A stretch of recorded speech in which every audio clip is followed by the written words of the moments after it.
Bitaratay utukalo klinani samba flani muga anikili kaula donia ka fo amunu ban flesanga na ka wakati anga bololo kanala Malikona ya katase Maliko kanama auka kunafoni niye o wati siri Malikunafoni.net ale jabaraninga ayo bismillah.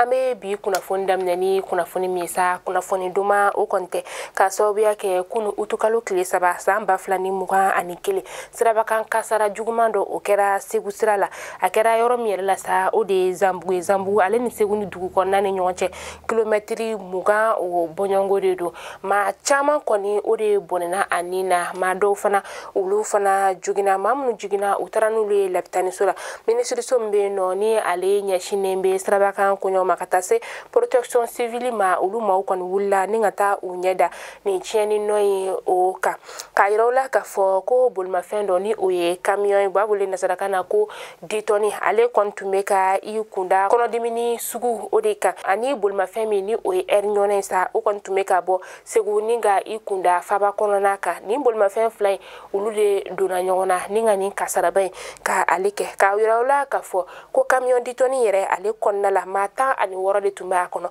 nga amata ni woro la sa maduru ulle balolala amba yirola ka fo onga kuna fondila do ale fana turani accident ni ale Aîssata Jara journal l'action au directrice do ani abe barake radio Bamanakan o fana na ame do ke alaka bada dali nogoya Bambara to ye mamunu fana be no ni ulu jogina alaka nogoya ke ubela jele kan fama ni serba kan kasara nyogona oma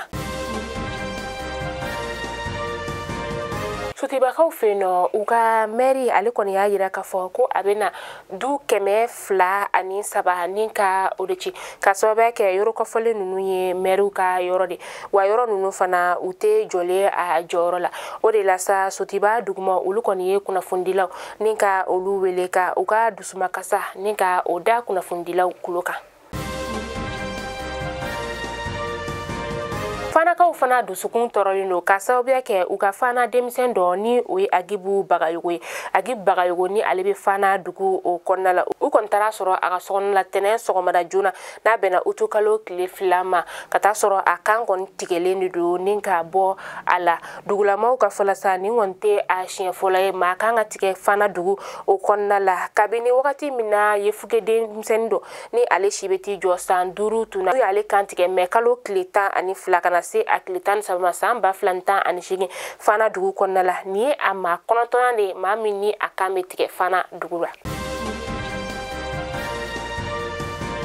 Yoroso marabaga ulu koniye ayira ka fo defu kimeli bara o damnena ulu ka dugu konnala uka kalanso nyema ale koniye ma u fara nyon ka mamunu ni oye uka dugu ma bawe saka klaka kuna fundila u fana wele u ya yira ka fo ko kalande ma ba sabani keme flani muga anishigi ulle koni mina kimeli ninga oke acha ubeti jo ma bakele ni keme woroni bi ulun vla ani worola bogotiginu ulu beti jo ma bakele ni keme duruni biduru ani flala mamunu ni ulube na bo bura kumbia menamba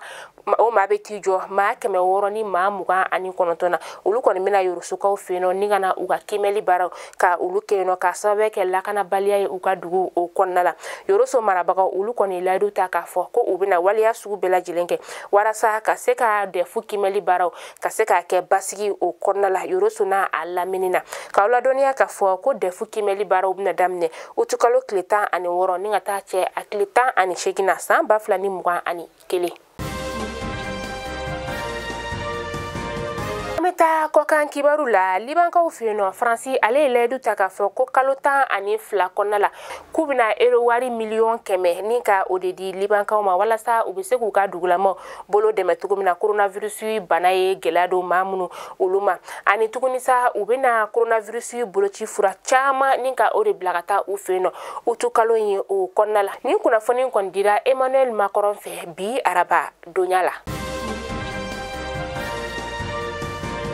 ka kunnafoni kun cɛ ni marakukaw ka jamana o kɔnɔna ye u ka kunnafonidila dɔ bɛ yen nɔ ni ale bɛ wele ko Sulemani Arayizomi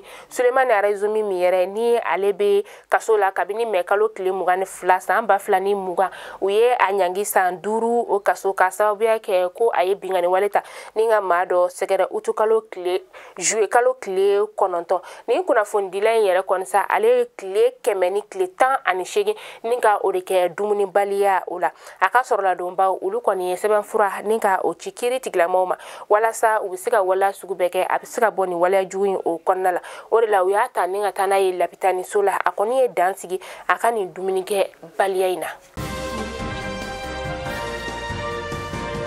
Mali kunnafoni jabarani lajɛbaw ni kunnafoni tun bɛ an bolokɔrɔ bi ni k'a da aw kelenkelenna bɛɛ lajɛlen kulo kan n'Ala man ka jɔnya joona an bɛ ɲɔgɔn sɔrɔ sini inshallah kunnafoni kuraw olu kɛnɛ kan hakili la aw bɛɛ lajɛlen faamuyali sɔrɔ an ka bi kunnafoni na an bɛ segin ni ka dugawu don kɛ sirabakan kasara juguman min ni a kɛra kunu Ala ka an fama a ɲɔgɔnna wɛrɛ ma maa minnu bɛ yen nɔ ni olu tanyana a kɔnɔna la Ala ka bara dali nɔgɔya u ye maa minnu fana bɛ yen nɔ n'olu bɛ lapitaniso la sa Ala ka kɛnɛya di u kelenkelenna bɛɛ lajɛlen ma aw k'an bɛn tiɲɛ waati wɛrɛ.